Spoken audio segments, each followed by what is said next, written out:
Good morning and welcome to another Brexit breakfast. And as I told you yesterday morning, I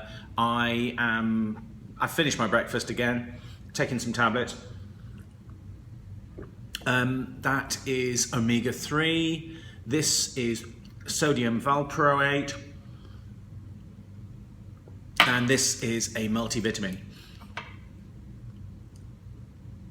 And sloshing around in the glass is creatine monohydrate.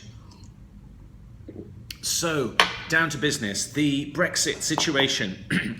We've got several strands happening at the minute. We have got the Tory leadership campaign going on. We've got 5 candidates. We should find out this week which of the 2 are going to go forward and be voted upon by the membership of the Conservative Party. So 3 of them will go by the by.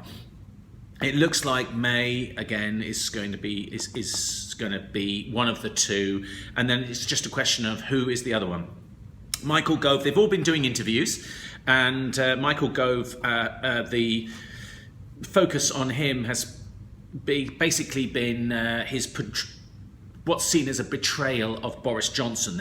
They can't see past that. People can't see past Boris Johnson and the fact that Boris didn't run, and it was to do with Gove, who withdrew his support. So we don't want to get too far into that, but that's surrounding Gove like a bit of a cloud, and he can't shake it off.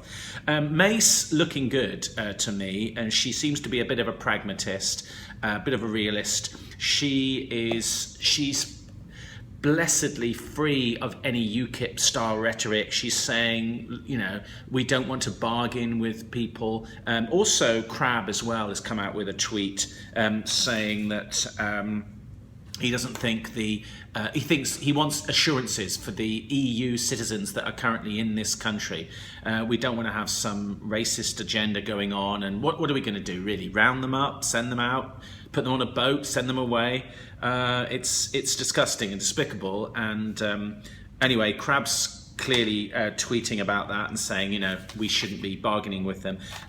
May seems pretty pragmatic about the fact she's actually saying, look, there will be a lot more immigration as a result of our vote to leave. People will want to come into this country before we slam down the drawbridge, pull up the drawbridge, I should say. Leadsom, I'm very lukewarm. I'm lukewarm on Leadsom. Let's be honest. She is she's the one, I think, whose father is a vicar, who's praying for guidance and all the rest of it. She's managing to remain quite regal in her little utterances and her press conferences and whatever. So what I think I want to focus on, aside from that leadership contest, which is beginning to bore me now, quite honestly, is how Britain, the Chancellor, who pointedly did not run, he's kept himself aloof, George Osborne. Some people see him as have seen him anyway, as the heir apparent to Cameron. He's in a powerful position, and he clearly, as working very closely with Cameron, would have been pro-Remain. But what he's done, he's come out now and he's saying that we, Britain, are going to cut the tax rate to very low levels. He's looking at, what's he looking at? Cutting the tax rate down to, I think, 17%. In the next 5 years, which is much, much lower than any of our European competitors. And it's, we had the Panama Papers a little while back, and we were all throwing our hands up in the air and saying how terrible this was to have this money being squirreled away in these tax havens. And yet we're creating a kind of halfway house tax haven here in Britain. We're aspiring to nothing more than being a very low tax economy, which is going to attract inward investment.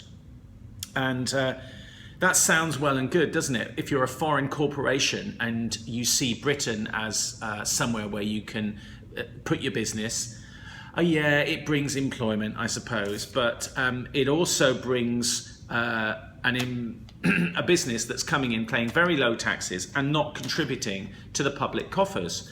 And it's not as if we are in a situation where we've got an overfunded health service or an education service.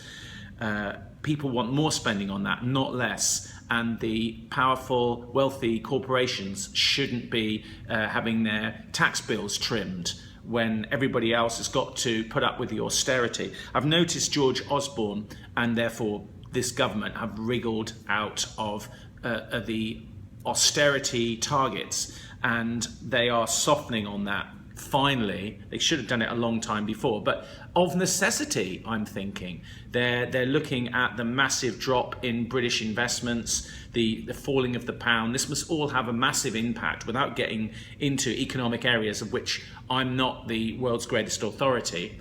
There is obviously going to be some concern in the Bank of England and in the financial institutions in England that we're going to have to get this money from somewhere, and it's kind of catch-22. You know, we need these foreign corporations to come into this country, but clearly there's been some sounding out going on, I would guess, behind the scenes, because these things don't just get plucked out of the air. There is a result of consultation, civil servants going and sounding business people out. This must have been happening in the last week or so. There must have been feverish activities. Lots and lots of communiques must have gone both ways. And there must have, as a result of that, Britain, and the Chancellor in particular, must have felt compelled to make this preemptive strike and say, right, we are going to offer what is a very, not, I'm almost going to say ridiculous, but a very, very low level of corporation tax